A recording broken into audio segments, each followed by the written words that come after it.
기독교 강요 제3권 제3장 회개에 대해서 계속해서 함께 생각하고 있습니다. 지난주에는 이 회개의 삶은 우리의 평생에 걸쳐서 이루어지는데 그 이유는 우리가 이미와 아직 아니라 하는 이 구조 속에 있기 때문이라고 말씀을 드렸습니다. 이미와 아직 아니라고 하는 이 말은 신학적으로는 굉장히 유명한 말입니다.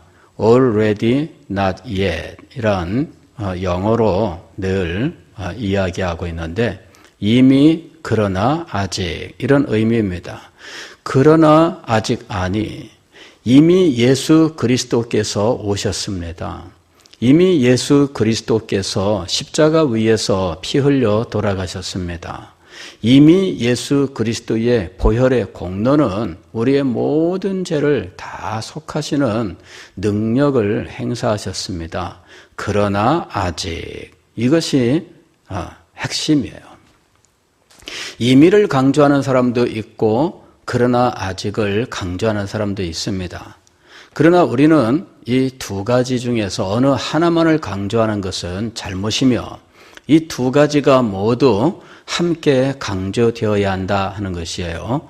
한쪽을 강조하는 사람은 다른 쪽을 잊어버리거나 말하지 않습니다. 즉 거의 인정하지 않는다는 것이죠. 임의를 강조하고 임의를 오직 유일한 것처럼 이야기하게 되면 그러나 아직 완성되지 않았다라고 하는 이것은 알지 못하는 거죠. 그러면 그 신학이나 그의 삶이 전혀 다른 방향으로 갈 수밖에 없습니다. 이제 그런 사람들 중에 구원파라고 부르는 사람들이 있어요. 구원파라고 하는 사람들은 무엇을 강조했느냐 하면 이미를 강조한 거예요. 이미 예수 그리스도의 십자가의 은혜가 있었다는 거죠. 그래서 예수 그리스도 십자가 위에서 우리의 과거, 현재, 미래의 모든 죄가 다 용서받았다는 거예요. 이미 용서받았습니다. 그러면 회개할 필요 있을까요? 이미 용서받았는데 회개할 필요가 있을까요? 그래 이 사람들은 회개하는 것을 믿지 못하는 이 불신앙의 모습이라고 판단합니다. 제가 군대 가서 훈련소에서 훈련을 마치고 이제 자대라고 부르는 이제 자기가 이제 제대할 때까지 있어야 되는 그 부대로 이제 가기 위해서 함께 이제 여러 훈련소에서 훈련받은 사람들이 한 곳에 모여서 이렇게 이제 대기하고 있는 그때 제가 이 부산에 와가지고 부산의 군수사령부 이제 군수사령부에 이제 딱 대기하고 있어요. 그러면 이제 군수사령부 예하의 여러 부대로 이제 가는 거예요. 그런데 한 친구가 이 사람, 저 사람 붙들고 이야기를 해요. 그래서 제 혼자 속으로 저 친구가 지금 분명히 성경 이야기를 하고 있는 것 같다. 이렇게 생각이 들어요. 야, 군대까지 와서 전도한다면 이거 참 대단한 거 아니에요? 지금 훈련 마치고 자기 3년 동안 있을 부대로 지금 가기 직전에 다들 불안한 상황인데 한 친구가 전도하고 있으면 얼마나 대견해요. 드디어 이 친구가 저한테까지 와가지고 말을 걸었어요. 이렇게 저렇게 얘기했습니다. 그랬더니 이 친구가 하는 말이 저한테 구원을 받았는지 안 받았는지 확신이 안 온다는 거예요. 이런 말 들으면 구원받은 것 같고 저 말을 들으면 구원받지 않은 것 같고 이러면서 이 친구가 그래요. 그러니까 다른 사람들한테는 당신 구원 못 받았다 뭐 이런 식으로 이야기를 했던 모양인데 공교롭게도 그 친구하고 저하고 같은 부대에 가게 됐어요. 이래 가지고 제대할 때까지 한 부대에 있었습니다. 교회를 갔는데 이 친구가 우리 교회에 올라왔어요. 저는 이제 군종병이 되고 이 친구는 이제 예배드리러 오게 되었는데 이 친구가 사람들을 붙들고 이제 이 구원파, 이 친구가 구원파예요. 그래, 구원파 이 교리를 계속 이야기하면서 예수님의 십자가 위에서 모든 죄가 이미 다 용서받았고 과거, 현재, 미래의 모든 죄가 용서받았는데 지금 회개한다는 말은 용서받은 거를 또 용서해달라고 말하는 것인데 야, 이거 하나님께서 용서하신 걸 믿지 못하기 때문에 또 용서해달라고 말하는 거 아니냐 이러면서 회개하면 안 된다는 거죠. 이래가지고 사람들한테 그 말을 계속 하고 다니는 거예요. 그래서 제가 이거 안 되겠네 싶어서 이 친구를 불러서 이제 한번 얘기를 하려고 공부를 했습니다. 공부를 열심히 하고 어느 날 이 친구한테 언제까지 교회를 좀 오라 해가지고 약속을 잡았어요. 와서 그 친구하고 이야기를 쭉 나눴습니다. 저는 일일이 묻고 그 친구가 대답하면 메모하고 메모하면서 또 물어보고 이러면서 꼬리에 꼬리를 물면서 계속 물었어요.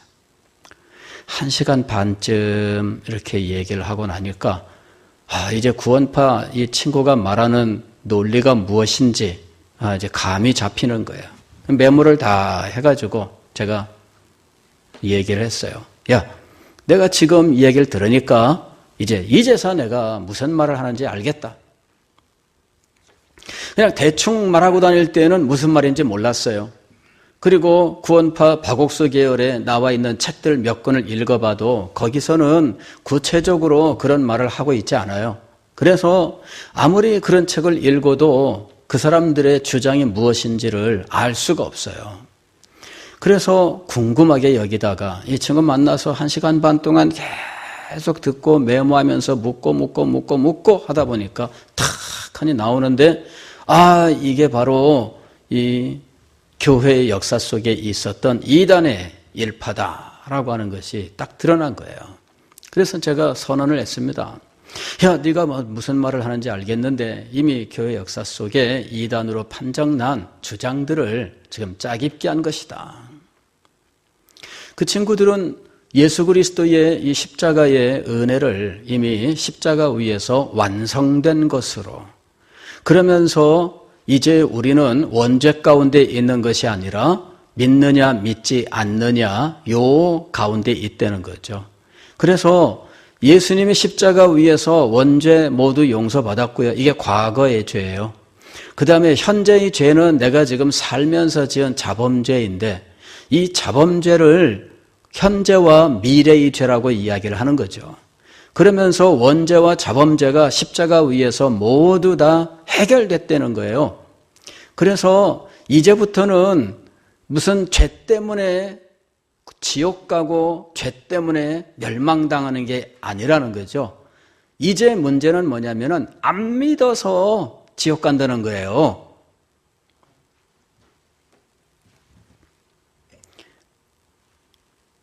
근데 맨날 그걸 모르고 하나님 아버지 잘못했습니다. 용서해 주세요. 맨날 그런다는 거죠. 이거는 지금 용서받았는데 또 오늘도 와서 하나님 용서해 주세요. 내일도 또 와갖고 용서해 주세요. 그 다음날도 와가지고 용서해 주세요. 평생 동안 용서해 주세요. 하나님이 진저리를 내지 않겠느냐 이러는 거죠. 용서받았는데 왜 또 용서해달라 그래? 이러는 거죠. 자, 그게 이제 논리적으로 따지면 그래요. 십자가 위에서 과거, 현재, 미래의 모든 죄를 하나님이 다 용서하셨습니까? 그 선언부터가 그 사람들의 잘못이에요. 오늘 우리는 하나님께서 우리의 죄를 어떻게 용서하시는지를 알아야 돼요.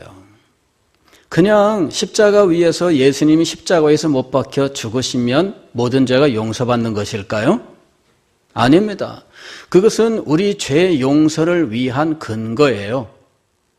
그걸 용서받기 위해서는 믿음과 회개라고 하는 것이 필요한 거예요. 믿음과 회개가 없이는 용서를 받지 못하게 하셨어요. 그래서 안 믿는 사람들이 구원받지 못하는 이유는 믿음과 회개가 없어서 구원을 받지 못하는 겁니다. 이제 이것을 알지 못한 채 그냥 십자가 위에서 원죄와 자범죄가 모두 해결됐다. 그래서 이제부터는 회개할 필요 없고 죄는 이제 더 이상 우리랑 상관이 없고 이렇게 얘기를 해요. 그러나 오늘 우리는 성경이 이미 구원받은 사람에게도 회개할 것을 명령하고 있는 이유를 알아야 돼요. 왜 구원받은 사람에게도 회개를 명령하고 있을까요? 십자가 위에서 우리의 모든 죄가 해결되지 않았기 때문에 회개를 명령할까요? 그게 아닙니다. 미래의 죄를 모두 해결됐다. 그래서 미래의 죄, 우리가 그 순간이 다가오면 죄를 짓지요. 그러면 죄를 짓고 난 다음에 회개하지 않아도 된다는 말일까요? 미래의 죄라는 건 뭘까요? 미래에 그 사람이 잘못한다는 거 아니에요? 그죠? 미래의 죄는 내일부터, 아니 지금 이 순간 이후로부터 내가 지은 모든 죄를 말하는 것인데 그런 죄를 내가 지을 때마다 나는 뻔뻔해야 될까요? 이게 지금 너무 이미라고 하는 완성을 강조하다 보니까 아직 아니다라고 하는 이 부분을 전혀 인정하지 않기 때문에 이런 결과가 오게 된 거예요. 아직 아니라고 하는 건 뭐냐면은 이미 십자가의 은혜가 있음에도 불구하고 완성은 아직 오지 않았다는 거예요. 그래서 우리가 의롭다고 인정을 받지만 우리 자신이 의로운 상태가 된 것은 아니에요. 이걸 우리가 잘 알아야 됩니다. 우리는 믿음으로 의롭다 함을 어떻게 돼요? 받았다 이렇게 얘기하지만 믿음으로 의롭다 함을 받는다고 말하지만 우리는 이것을 가리켜서 칭의라고 불러요. 칭의라고 하는 건 뭐냐면은 그렇다고 불러주는 거예요. 실제 그의 상태를 말하는 것이 아니에요. 상태는 어떤 상태예요? 우리 몸에는 여전히 죄의 본성이 남아 있어요. 그리고 이 죄의 본성은 미혹에 따라서 이 죄의 본성이 가지고 있는 욕심이 작용하면서 결국에는 죄를 짓게 된다는 거예요. 그러면 그럴 때마다 우리는 뻔뻔해야 되느냐 하는 것이죠. 그렇지 않습니다. 하나님께서는 그럴 때마다 우리가 어떻게 하기를 원하시느냐. 우리가 진정으로 이 죄를 깨달아 알고 이것이 하나님과 나와의 사이에 어떤 역할을 하고 있는지 그 죄의 그 비참함 이런 것들을 깊이 깨닫고 이 죄가 하나님의 영광을 가리고 그 마음을 아프게 한다고 하는 사실이 마음속에 너무나 고통스러워서 이것을 하나님 앞에 고백하면서 그의 마음이 온전히 새로워져서 아직도 자기의 몸에 있는 이 죄의 본성 이것을 이제 죽이면서 하나님의 뜻을 따라 살아가기 위해서 그의 생각이나 말하는 것이나 행하는 모든 것들이 변화되는 그런 쪽으로 나아가게 하셨다는 거죠. 이것이 회개입니다. 하나님께서는 이미와 아직 아니라고 하는 이 과도기적인 이 시기 동안에 아직도 우리에게 있는 이 죄의 본성을 늘 이겨나가면서 우리가 하나님의 자비와 긍휼을 의지하고 그리고 그때마다 예수 그리스도의 십자가와 보혈을 의지하면서 믿음으로 살아갈 수 있게 하셨다는 거예요. 그래서 오직 하나님의 사랑과 자비를 의지하고 그리스도의 십자가와 보혈을 의지하는 이 믿음으로 살아가는 일에 있어서 회개라고 하는 것은 결정적으로 중요한 계기를 우리에게 주고 있다라고 하는 거예요. 회개가 갖는 이 의미를 우리가 잘 알아야 됩니다.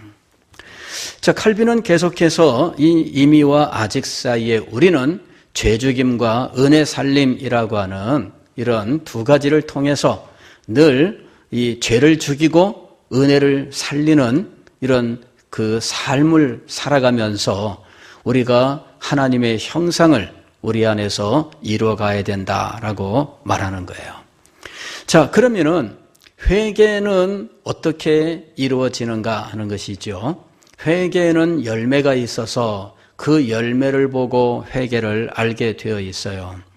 회개는 하나님께 대한 경건, 또 형제 자매들에 대한 사랑, 그리고 그의 생활 전체의 성화, 이런 모양을 갖게 되어 있습니다. 즉 회개한 사람이 하나님께 대한 경건을 더욱더 힘쓰게 되어 있고요. 또 회개한 사람이 형제 자매들에 대하여 사랑을 베풀게 되는 것이에요. 마음속에서 경건이 시작되고 그 경건이 하나님께 대한 기도 생활로 연결되는 겁니다. 그래서 하나님의 뜻을 사랑하고 하나님의 뜻을 이루기를 소망하면서 하나님 나라의 성취를 위하여 기도하고 이러는 쪽으로 나가는 거예요. 그리고 그 마음속에는 사랑이 넘쳐요. 회개의 열매는 사랑이에요. 마음속에 사랑이 없고 늘 미움이 있다면, 그리고 이 미움 때문에 늘 다투고 그런다면 이 사람은 참된 회개를 하지 않은 사람이에요. 참된 회개를 한 사람은 다른 사람에게 대하여 연민의 마음을 가지고 그를 사랑해요. 그 사람의 연약함과 부족한 것들까지도 다 품에 안기를 소망해요. 이것이 진정 그 마음속에서 회개로 인하여 맺은 사랑의 열매예요. 이런 것들을 알지 못하는 사람은 저 사람을 볼 때 저 사람이 너무나 문제가 많아요. 너무 그 사람이 참 잘못하는 게 많아요. 그럴 때 우리는 잘못에다가 어떤 그 강조점을 두고 그 사람을 싫어하고 꺼려하고 혹은 비난하고 이런단 말이죠. 그러나 마음속에 회개의 영이 있어 정말 참 회개와 사랑으로 이 열매를 맺은 사람은 다른 사람의 그 부족하거나 연약하거나 아직 이르지 못한 이런 부분들에 대해서 그는 진정으로 마음을 열고 품에 안는다는 거예요. 가령 스데반이 돌에 맞아 죽는 순간에 그때 자기를 향해 돌을 던지는 사람들을 위하여 기도했어요. 하나님 아버지, 저들의 죄를 사하여 주옵소서. 왜 그렇게 기도했을까요? 저들은 자기들이 무슨 일을 하는지 알지 못합니다. 그것을 사도 이 스데반이 품에 안은 거예요. 이게 굉장히 중요한 겁니다. 물론 우리가 살아가면서 참 이것이 힘들고 어려운 건 맞아요. 그러나 이 사람 속에서 회개의 영이 계속 작용하면서 이 사람에게 은혜가 역사할 때에는 이렇게 품이 넓어져요. 그래서 용납하고 이해하고 그리고 위에서 기도하는 자리에 나가게 되는 겁니다. 아직 저는 그렇게 못 됩니다. 그렇게 되기 위해서 더 힘써 기도하고 은혜를 받아야 된다 하는 거예요. 그게 성화예요. 아직 나는 거기까지는 안 갑니다. 나는 누가 미우면 밉고 누가 싫으면 싫고 누가 꺼려지면 꺼려지고 그럽니다. 그거야 우리가 다 똑같아요. 그렇기 때문에 이 은혜 가운데 있는 사람은 다른 사람들을 오히려 더 이해할 수 있게 돼요. 왜냐하면 내가 아직 도달하지 못했으니까. 그죠? 도달한 사람은 도달했기 때문에 품에 안고요. 도달하지 못한 사람은 나 또한 똑같기 때문에 품에 안아야 됩니다. 나도 똑같아요. 저 사람을 보면서 저 사람만 잘못한다고 생각하면 그거는 오산이에요. 저 사람을 볼 때 문제가 보입니다. 그러면 그 문제가 그 사람에게만 있는 것이 아니라 나에게도 있다라고 하는 것을 내가 깨달아야 돼요. 가령 예전에 탈무드에 이런 이야기가 있었다 그래요. 어떤 소년 둘이 굴뚝 청소를 하고 나왔는데 한 친구는 검정이 묻어 있어 얼굴에 검정이 묻어 있고 다른 한 친구는 검정이 안 묻어 있었어요. 어떤 친구가 세수를 하러 갔을까 하는 질문이었습니다. 누가 세수를 하러 갔을까요?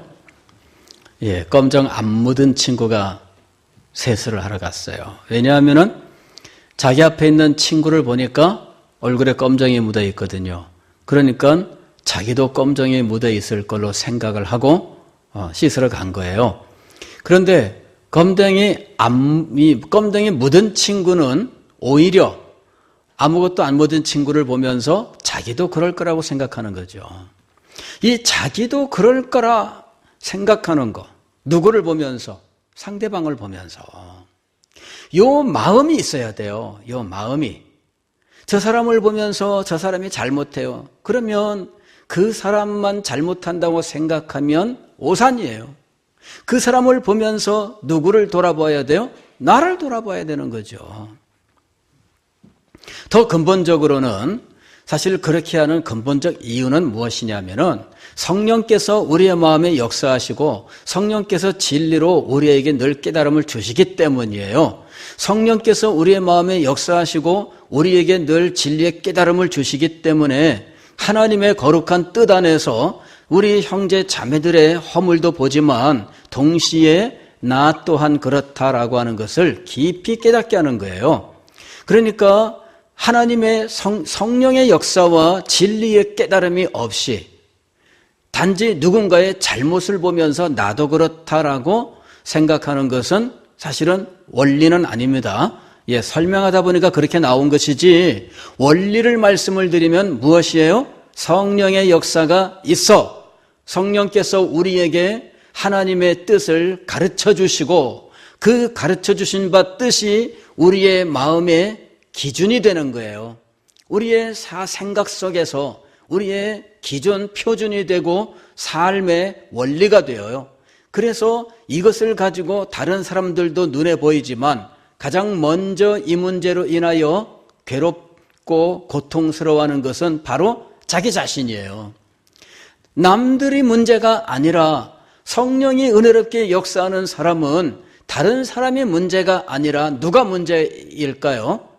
내가 문제인 거예요.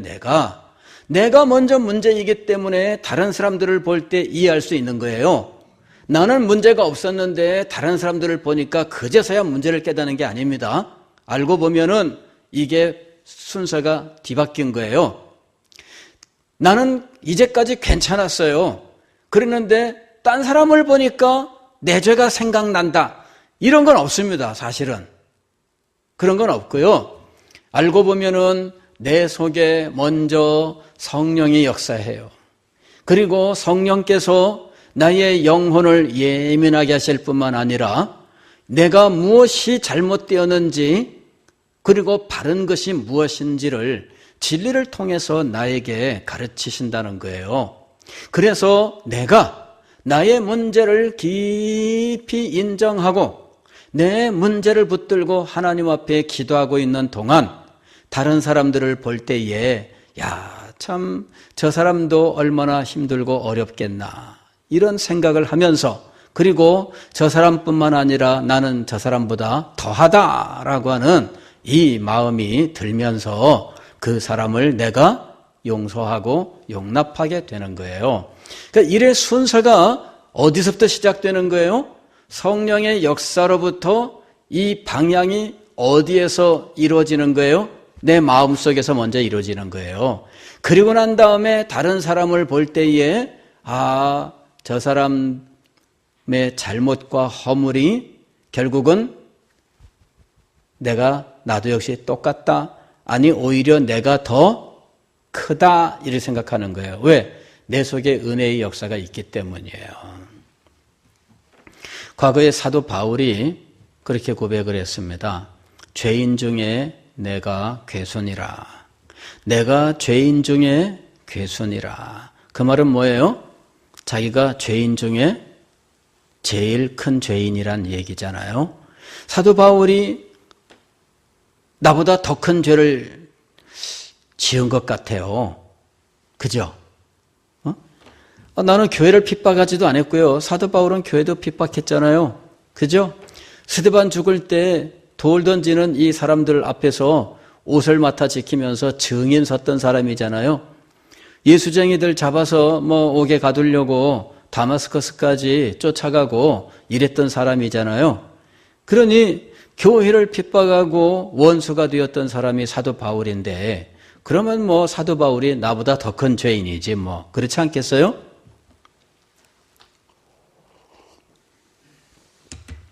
그런데 18세기에 조나단 에드워즈라고 하는 사람이 그의 자서전에 한 40살 무렵에 쓴 자서전이 있는데 자기의 영적 신앙 고백이죠. 간증문입니다.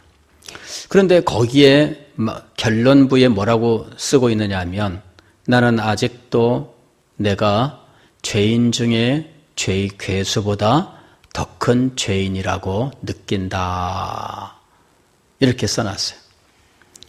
나는 아직도 죄인 중에 괴수보다 더 악하다고 내가 느낀다는 거예요. 근데 아직도 여전히라고 말하는 건 뭐냐면요. 이 사람이 회심 이후에 20여 년 동안, 22년 동안 사실은 얼마나 하나님의 뜻 가운데 살려고 애를 썼는지 몰라요. 그 사람의 젊은 시절의 일기도 있고요. 그 일기에 기록했었던 결심문들도 있는데 그 결심문을 나중에 따로 모아서 70개의 결심문을 이렇게 한데 모았어요. 젊은 시절에 기도하고 은혜 가운데 살면서 그 일기를 쓰다가 자기 마음속에 결심한 것들을 썼어요. 나는 이제부터 하나님의 영광만을 위해 살기로 하자. 나는 이제부터 내일 바로 죽는다는 이 죽을 사람처럼 죽음을 바로 앞에 둔 임박한 사람처럼 내가 오늘 최선을 다해서 살자. 이제 이런 결심들을 하는 거죠. 그 다음에 또 내가 공부를 위하여 맑은 정신을 유지하기 위해 음식을 조금만 먹자. 이런 글들. 이래가지고 음식에 대한 것도 많이 써 있어요. 음식에 대해서. 내가 음식을 탐하지 말자. 이런 것들. 너무 그쪽에 탐닉하지 말자. 이제 이런, 그래, 어떤 분이 그 결심문을 읽고 나서 회개했잖아요. 나는 지금까지 맛있는 거 먹으러 쫓아다녔는데, 그게 아니구나. 그러는 거예요. 맛있는 거 먹으려고 어디 맛있는 거 있어. 맨 그런 것만 찾아다녔는데, 그리고 먹는데 너무 많은 돈을 썼다. 회개하고 자기를 뭐라고 표현하냐면 내가 정말 짐승처럼 살았습니다. 그런 그 결심문을 70개를 모아놓고 내가 매주일 한 번씩 이걸 읽고 내가 이것을 실천하고 있는지 늘 확인하고 반성하자. 서문에 딱 그렇게 써서 결심문을 따로 모았어요. 그 결심문을 만들어 놓고 20년 동안을 성실하게 실천을 한 거예요. 그런데 이 사람이 20년 후에 뭐라고 고백한다고요? 내가 죄인의 괴수보다 더 큰 죄인이라고, 더 악하다고 느낀다. 실제로 자기 마음속에 그런 생각이 드는 거예요. 왜 그렇게 그런 자리에 이르게 되었을까요? 칼빈은 이렇게 얘기합니다. 하나님의 법을 표준으로 삼아 자기의 생활을 진지하게 판단하면 할수록 그가 보여주는 회개의 징조는 더욱더 확실하다. 하나님의 법을 표준으로 삼아 즉 성령의 역사예요. 성령께서 우리의 내면에 역사하시는데 진리를 가르쳐 주셔요. 그럴 때 그가 배운 하나님의 법을 표준으로 삼아 자기의 생활을 진지하게 판단하면 판단할수록, 이럴 때 생활이라고 하는 것은 자기의 외적 행실만을 말하는 것이 아니라 자기 마음의 모습까지도 포함하고 있는 거예요. 자기의 마음의 모습과 자기의 생활 자세와 이런 모든 것들을 판단해 보니까 하나님 앞에서 늘 울어도 눈물로써 못 갚을 줄 알아. 그게 늘 울어도 눈물로써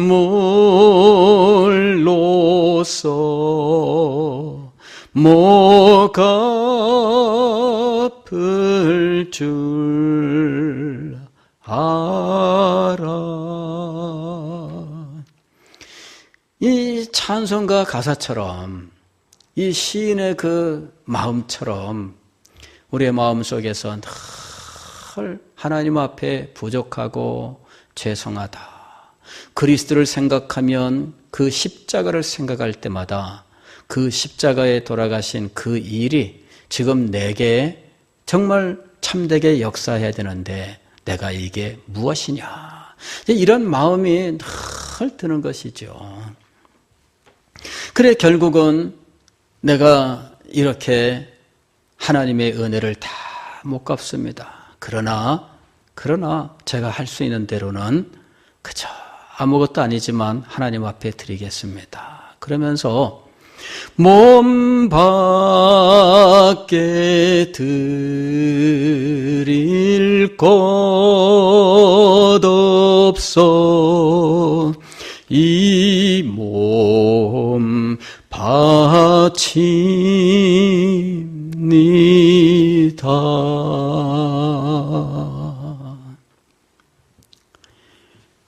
그게 하나님의 성령이 진리로 그 마음을 새로 세우시고 늘 그 마음을 밝혀주시는 사람이 하나님 앞에서 가지는 자세예요. 하나님의 법을 표준으로 삼아 자기의 생활을 진지하게 판단하면 판단할수록 그가 보여주는 회개의 징조는 더욱더 확실하다. 성령께서 내면에 먼저 역사하사 속마음을 정결하게 하시고 그 다음 회개의 표지인 외면적인 증거를 가르치신다. 회개는 우리의 마음 속에서, 우리의 영혼 속에서 먼저 시작되는 거예요. 그래서 요엘서 2장 13절에서는 너희는 옷을 찢지 말고 마음을 찢고 그랬습니다. 즉 회개에는 어떤 회개의 형식이 있었어요. 오늘날은 우리는 이런 회개의 형식이 교회적으로 정해놓고 하는 형식은 없습니다. 그러나 과거에 이 이스라엘 백성들에게는 회개의 형식이 있었어요. 이건 뭐냐면은 옷을 찢고, 회개할 때 먼저 어떻게 해요? 옷을 찢고, 그 다음에 머리를 흔크르고, 몸에 재를 뿌리고, 금식하면서, 뭐 이런 그 회개의 외적인 모습이 있어요. 과거에 제가 우리 할아버지 돌아가셨을 때 시골에 이제 장례를 치르러 갔는데, 우리 아버지부터 해서 우리 이 아버지 형제들, 이제 바로 직계 이제 아들들이죠. 그리고 손자도 장손만 옷을 주더라고요. 다른 사람들은 옷도 안 줘. 저는 아무것도 안 주더라고. 그냥 가서 그냥. 근데 옷을요, 한쪽 팔만 이렇게 끼우고, 그 다음에 이 한 반은 이거는 그냥 덜레덜레 놔두고 이렇게 딱 묶었더라고. 상복을 입는데. 이런 거 보신 적 있으세요? 장례 치르는 거? 지금도 그렇게들 하시죠?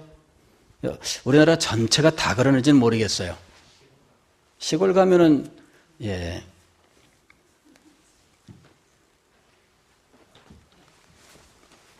잘 안 되네. 아니 왜 옷을 제대로 못 입을까요? 이유가 뭐예요? 부모를 제대로 모시지 못한 죄인이다 이거예요. 그래서 내가 옷인들 똑바로 입을 수 있는 존재냐? 난 옷도 제대로 못 입는 존재다. 이제 이것을 형상화시킨 거죠. 그래서 부모 돌아가신 죄인이다 이거예요. 그래 이게 그 죄인됨을 나타내는 표현이었어요. 이 옷 입는 방법이. 그래서 제가 보니까는 다 옷을 그렇게 입고 다니더라고요. 우리 아버지와 그 형제들, 그 다음에, 우리 집안의 그 장손, 우리 큰형님, 다 옷을 제대로 못 입고 다녀요. 그래서 제가 물어봤잖아요. 왜 옷을 갖다 제대로 입다 말았어요?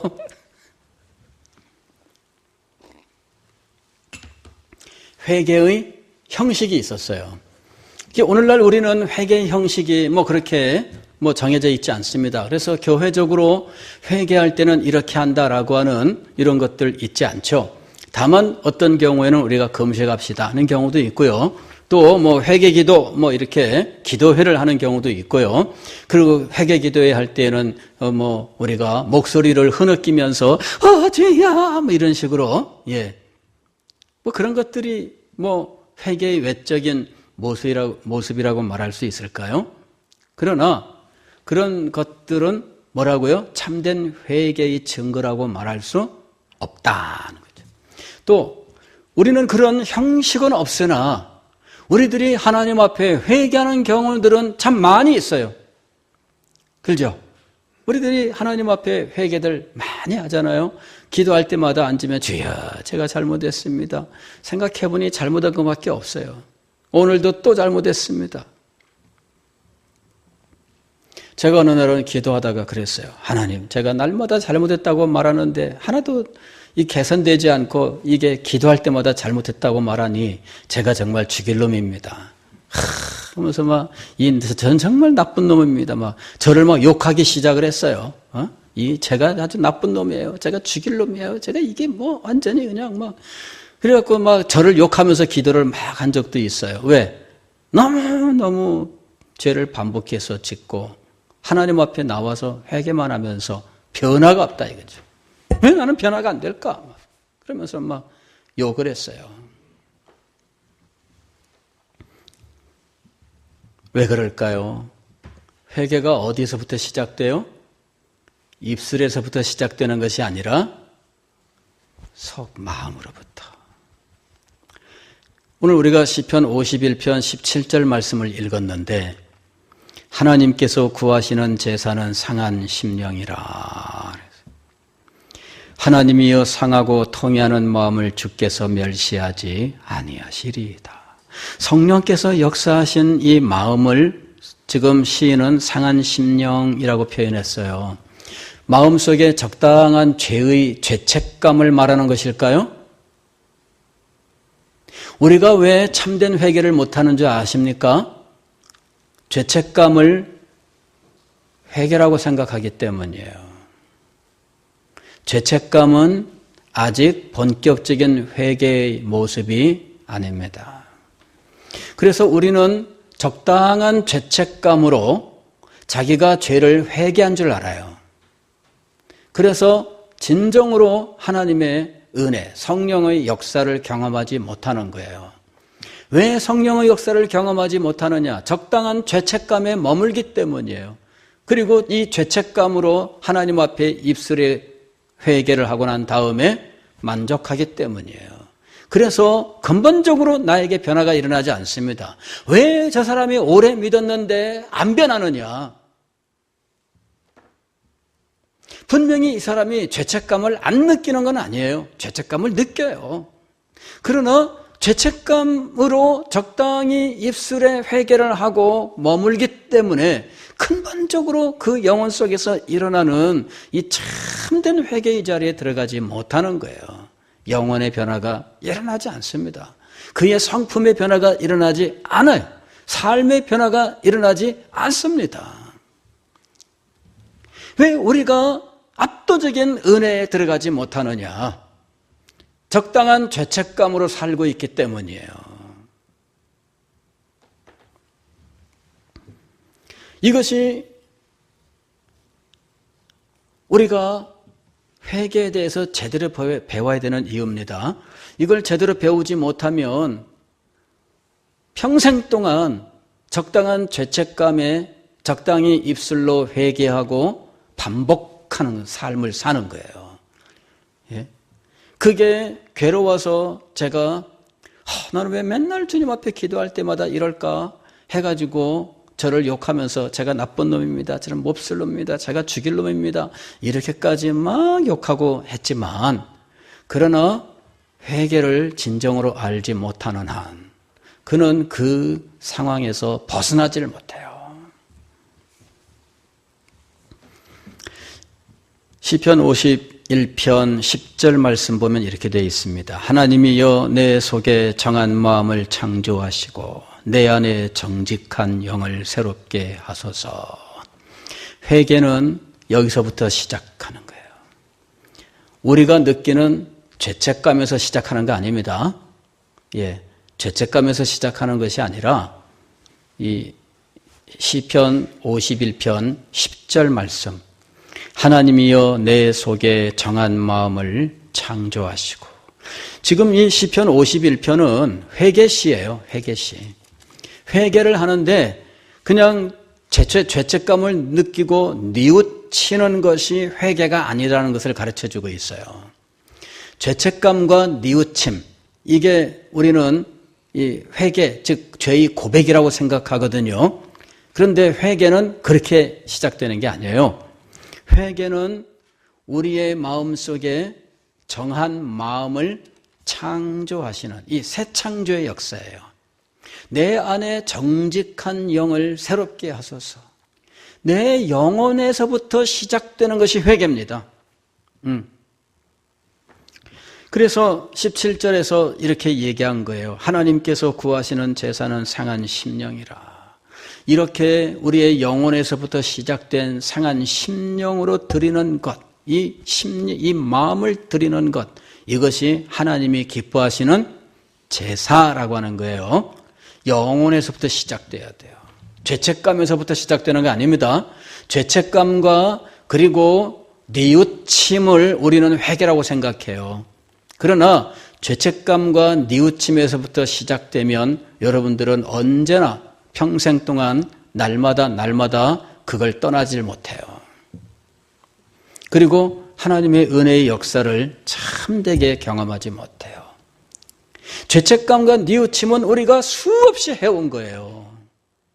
그러나 회개는 아니었어요. 이걸 우리가 알아야 돼요. 왜 성도들이 변하지 않을까? 왜 안 변할까? 이유는 바로 거기에 있는 거예요. 죄책감과 뉘우침으로 만족하며 살았기 때문이에요. 상한 심령은 무엇이냐? 이거는 우리의 상한 육체와 관련이 있어요. 우리 몸이 상했다라고 하게 되면 어떤 상태가 되냐면요. 몽둥이로 우리가 맞았다고 생각해 보세요. 가령 이제 옛날에 빠따 이런 거 많이 있었잖아요. 빠따를 치게 되면은 엎드려 뻗쳐놓고 빠따를 치면은 이 엉덩이 살하고 그 밑에 그 허벅지가 그냥 완전히 막 그냥 부풀어 오르잖아요. 그리고 나중에 이게 시퍼렇게 멍들고 막 시뻘겋게 이렇게 부풀어 오르잖아요. 그게 상한 거예요. 그게 상한 거예요. 그 상태가 되면요, 바지를 입을 때마다 이 옷이 살갗에 스치기만 해도 어때요? 비명 나오죠. 그래서 예전에 이 빠따 맞은 사람들 옷 입을 때가 제일 고통스러웠던 거예요. 이거 입으려고 하면은 이게 쏠리니까 막 얼마나 아픈지 막 비명이 저절로 나는 거예요. 그게 상한 육체입니다. 상한 살이에요. 그렇게 상한 상태는 얼마나 예민한지 바람만 불어도 아파요. 그 상처에다가 입김만 불어봐야 훅 하고 아파요. 상한 심령은 뭐냐면요, 성령께서 우리의 마음에 역사하셨는데 하나님의 영광과 하나님의 뜻과 그리스도의 십자가와 그 희생과 이런 것들이 우리의 이 예민해진 마음속에 역사하면서 나의 죄가 내 마음속에 얼마나 고통스럽게 작용하는지 그게 상했다. 상한 심령이에요. 그래서 이 상한 심령으로부터 우리의 영혼의 아픔과 고통, 그냥 우리가 적당히 죄책감을 느끼는, 그래서 적당히 뉘우치는 그런 정도가 아니라 그 속에서 날마다 계속되는 이 아픔의 역사가 있는 거예요.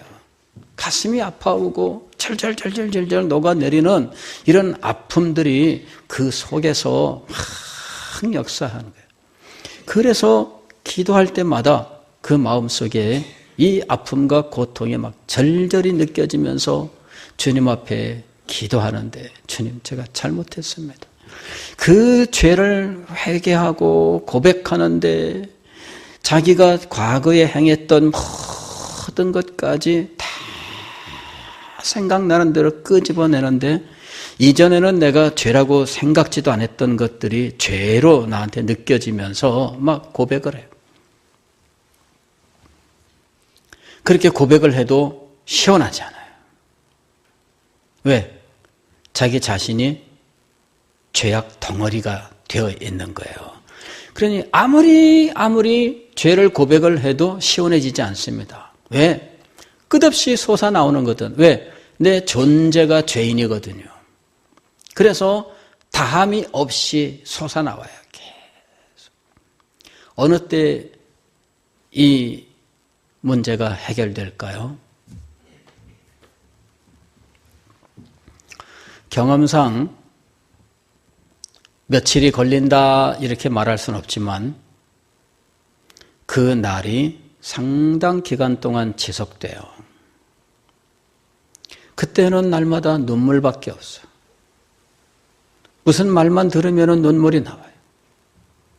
말씀을 들으면 무조건 눈물이 나와요. 그런데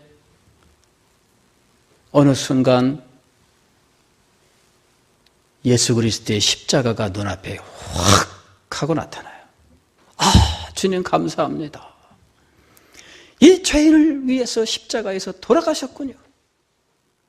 이 죄인의 죄를 씻기 위하여 피를 흘리셨군요. 주님, 제가 믿습니다.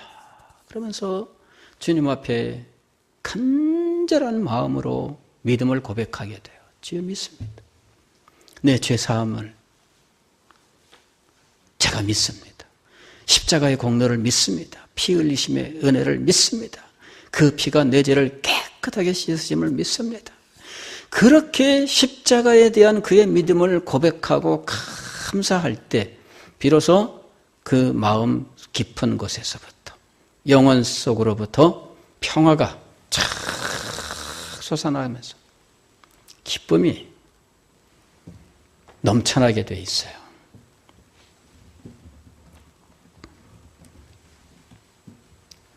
적당한 죄책감으로 살아가는 사람들 많습니다. 근본적인 은혜의 자리에 들어가 본 적이 없이 그냥 어느 정도 뉘우치고 다시 또 그 가운데로 돌아가는 일을 반복하는 사람들이 너무나 많습니다. 회개가 무엇이냐? 우리가 이걸 잘 알아야 돼요.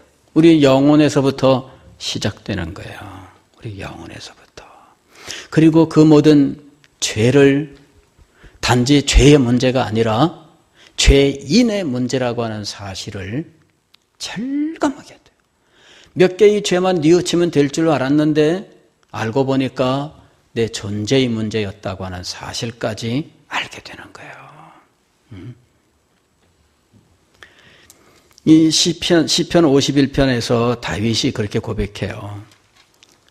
4절 보면은 내가 주께만 범죄하여 주의 목전에 악을 행하여 싸우니 주께서 말씀하실 때 의로우시다 하고 주께서 심판하실 때에 순전하시다 하리이다.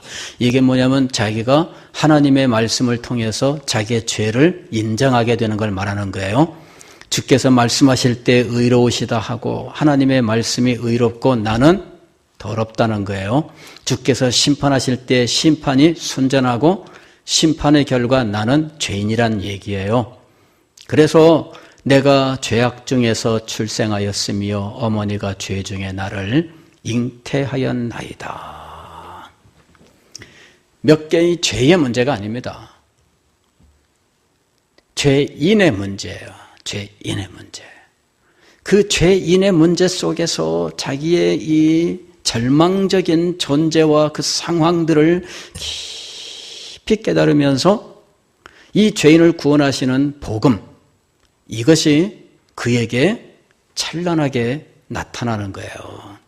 그러면서 하나님의 사랑과 자비, 십자가의 은혜, 그 보혈의 공로, 그 모든 것들이 우리에게 들어와 역사하기 시작하는 거예요. 회개와 믿음이 같이 가는 거예요. 이 일들이 우리의 평생 동안 우리의 삶 속에 일어나요. 그러면서 우리는 진리를 더 깊이 깨닫고 우리의 영혼은 더 고상하고 우리의 마음은 더욱더 신령하여지고 더욱더 거룩한 자리에 나아가게 되는 거예요. 이미와 아직이라고 하는 역사 속에 우리가 평생에 걸쳐서 이런 은혜의 삶을 사는 거예요. 회개는 은혜입니다. 회개는 하나님의 은혜예요. 성령의 은혜예요. 이것이 우리에게 역사할 때 우리는 겸손하게, 정말 겸손하게 하나님의 자비 앞에 무릎을 꿇고 주님의 은혜를 간구하면서 그리고 받은 은혜를 감사하면서 살게 돼요. 우리에게 이 영광스러운 신앙 체험이 있어야 돼요. 진리가 우리에게 역사하고 진리의 체험이 일어나는 거예요. 이것이 우리에게 있어야 돼요. 신앙이라고 하는 것은 적당히 교회 나오고 적당히 예배 참석하는 것을 말하는 것이 아니라 우리 속에 이 신령한 은혜의 역사가 날마다 계속되는 것을 의미하는 거예요. 신앙이라고 하는 것은 교회 와서 때가 되면 직분 맞고 이러는 것을 의미하는 것이 아니라 그 영혼 속에 이와 같은 하나님의 성령의 은혜의 역사가 있고 하나님의 은혜와 십자가의 은혜가 우리 속에 역사하여서 우리들의 영혼과 마음과 삶이 변화되는 것을 의미하는 거예요. 이것이 은혜 가운데 살아가는 사람의 모습입니다. 그의 마음속에는 하나님의 자비가 역사하고 그는 사랑 가운데에서 형제와 자매를 품에 안고 그리고 하나님의 뜻을 기쁨으로 섬기며 살아갑니다. 그 사람의 삶에 하나님의 은혜의 역사가 계속해서 나타나고 있는 거예요. 적당히 기도하면 응답받겠지? 아닙니다. 하나님의 은혜가 그에게 진정으로 역사하고 그 은혜 가운데서 기도해야 되는 거예요. 우리는 신앙의 참된 모습을 회복하고 은혜 가운데 나아가는 하나님의 사람들이 되어야 합니다. 이 은혜로 살아가는 여러분이 되시기를 주의 이름으로 축원합니다.